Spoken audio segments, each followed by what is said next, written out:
Welcome back to this two-part tutorial. So far, we have combined these two images together. Second part is going to be to do some fine-tuning. And here I hope you pick up some valuable tips as we look at how we can do that. All right, well, for starters, if we zoom in on the image a little bit here, one of the things that you may notice with your edges is that they're a little bit harsh. But up here, they're nice and soft. So really, I only want to work on this edge right here. How do we do that? Well, what you can do is you can click into the mask. Let me zoom out so I can see all of that. Use a tool like the lasso tool, and then just make a rough selection around this. And essentially, what I'm doing is I'm selecting this area on the mask. Then I'll go to Filter, Blur, and apply a Gaussian blur. And what this will do is if we zoom in really close here so you can see that. Let me zoom in too close. If I exaggerate this, can you see how that edge became really nice and soft? If I bring this down, it's still a little bit too hard. It looks almost like it was cut out.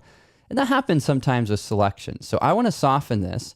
And I'm just going to bring this up, eyeballing it until I feel like that edge has a nice sort of transition versus one which was so hard. It looks like right around a radius of 4. Click OK. Next, let's do this on the other side as well. Again, lasso tool, we'll go ahead and just make a rough selection.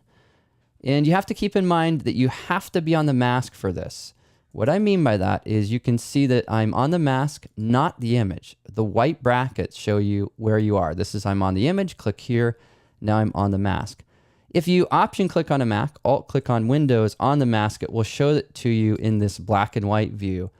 This is sometimes helpful just educationally, so you can see what is it actually doing to that mask. You can see how it's creating a transition from white to black, that gray area. That's what's actually creating the softness. So that's how this technique works. And what we did before is we brought this up to say around 4 pixels, and it's not super noticeable, but just enough. And this helps with compositing, with backgrounds, all kinds of things. When you want to work on one area, but you don't want to do that to this area up here because it would ruin it, right? We can't blur the whole thing. We're only affecting this area that we have selected. All right, Option or Alt click, that brings the mask back. Command D on a Mac, Control D on Windows is deselect. Okay, we improved our mask. Next step, we need to apply a blur to the background because I was shooting f2.8. The background should be out of focus, and it just looks strange that it's so sharp because you see a little bit of the focus kind of fall off or the shallow depth of field, and so we need to fix that. The way we'll do that is go to Filter and Convert for Smart Filters. What that does is it converts the layer to a smart object layer, which means that we can apply filters non-destructively. In other words, you can always change your mind. You can always undo what you've done. And so here we have that applied. It's now a smart object layer. So if we go to Filter and Blur Gallery and choose something like Field Blur. Also, I should point out the reason I'm going to Field Blur or any of these blurs is because of the controls down here. We'll talk about that in a moment. And if I just have one field blur, it's going to apply the blur everywhere in a uniform way. Now, if we get too high, it will look sort of fake. So we're trying to find just the right value. And we also want to add a little bit of noise or grain. Otherwise, it looks too smooth and it looks kind of digital. So in this case, we'll go ahead and apply that here. And let me just exaggerate for a moment. If I make a mistake and I click OK and I say, oh my gosh, the background it's just too soft. How do we fix that? How is this non-destructive?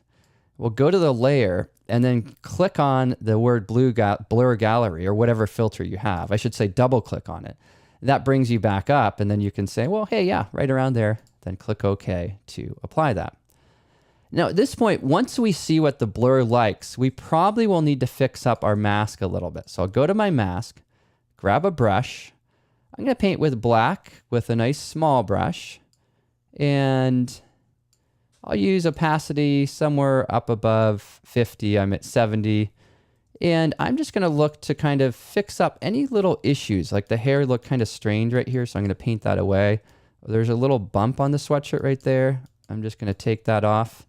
And if you paint on a mask with white, you'll bring stuff back. If you paint with black, you can take it away. And so here, I'm going to look to do that a little bit up here, lowering my opacity. I'm just going to try to create a little more kind of transparency on this edge. So sometimes it's helpful when you have hair masking to fix it up. Sometimes you don't need to do this, right? Sometimes Photoshop just works its magic and it's perfect and the world is great, but you know there's times when that doesn't always work, right? Okay, well, small little things to fix up. We did that. Great. What do we do next? Well, next we're going to work on the overall color and tone. To do that, I want to work with my adjustments here. And the type of adjustments I want to apply, first I'm going to use color balance. And I'm going to exaggerate something here with color balance. I'm going to bring in a lot of cyan and blue. Way overdone, way overkill. It's affecting the image and the background. Actually, I only want it on the background. So I drag it underneath. I change the layer order stack. Now if I add a layer blending mode, like soft light, that blue, which is over the top, take a look.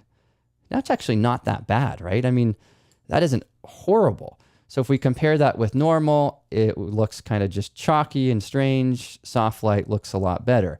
And the reason why I wanted to point that out wasn't to maybe modify it that intensely, but to illustrate this idea that when you start to blend color in with a blending mode, it can lead to some cool results. With color balance, you can try midtones. You could go to the shadows. Those are going to be the deeper tones. So all those deeper kind of little black spots on the wall. And I think that's kind of cool too, right? So we can start to see how we're changing the color there. Next, I'll go to curves. And with curves, I want to darken up the wall. So I'm just going to go ahead and bring that down a little bit here too.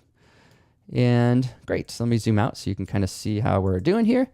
Got to see the whole image, right? So you can see that. You can see these are just adjusting that area. All right, next I want to apply another adjustment that affects everything. So I click on curves again, and it's just a darkening effect. It may not be this intense, but we can always change the value. We can also change the layer opacity, and we have a mask. So with the mask, I'll grab my brush, and I'm going to paint with black. And with a 0% hardness brush, a really big brush, huge brush here, maybe bigger than that, I'm going to go ahead and just say, hey, you know what? Don't darken this area. I want to protect this part of the image. And I know that my value is too high right now, but I'm leaving some of these values high sometimes because I think it's easier when you're watching a tutorial versus if I have this really low, kind of like this, and I start painting, you're like, what is he doing? Is anything really changing? But basically what I'm looking to do is to just say, hey, I don't want to darken this part of the image. I want to darken the other part. So I'm creating kind of a custom vignette. Can you see how that is working there? And of course, as I mentioned before, we can control that value. But what I want to do is I want to create something where I have a little bit of this darkening effect around the outer edges so that we're drawn into the subject and her face.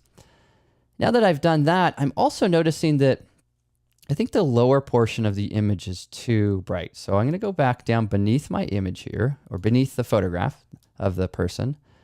I'm going to create a darkening effect and then grab the gradient tool. I couldn't say it there for a second. With this one, if we click and drag, can you see how I'm clicking and dragging? And if I click and drag for a short distance, there's a big transition line. Click and drag a long distance, it's a very soft and subtle. And can you see how this one is just seeking to darken up the lower portion of the background?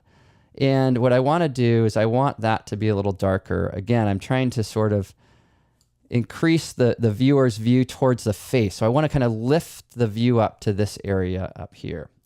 You know, another way to add a vignette is to work with curves, darken down, then go to the mask tab and hit invert. Just conceal the entire adjustment. Then grab your brush tool. Here I'll paint with white.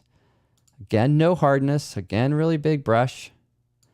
And this time though, drop the opacity down. Each brush stroke I make allows me to progressively darken the area more and more.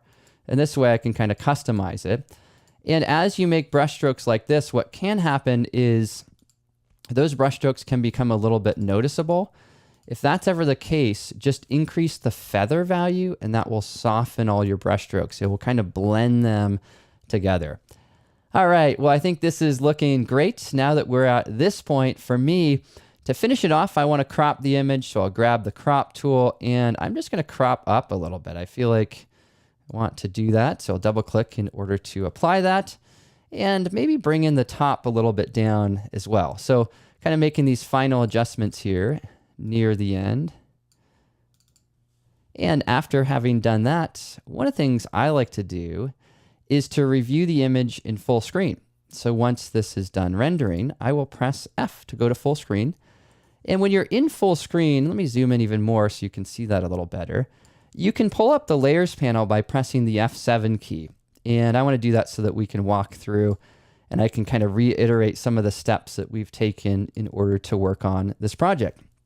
Well, the first thing that we did obviously was we took a look at how we could work to combine these two images together by preparing them in Lightroom.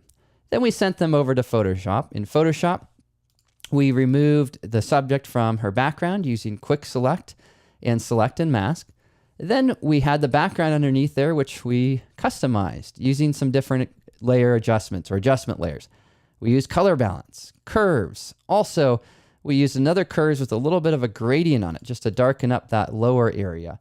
And we applied some adjustments which affected all of these images, which were these layers above. And with that, we have finished up our project. I hope you picked up some valuable tips in this 2-part tutorial, and I hope you have a fantastic rest of your day. Bye for now.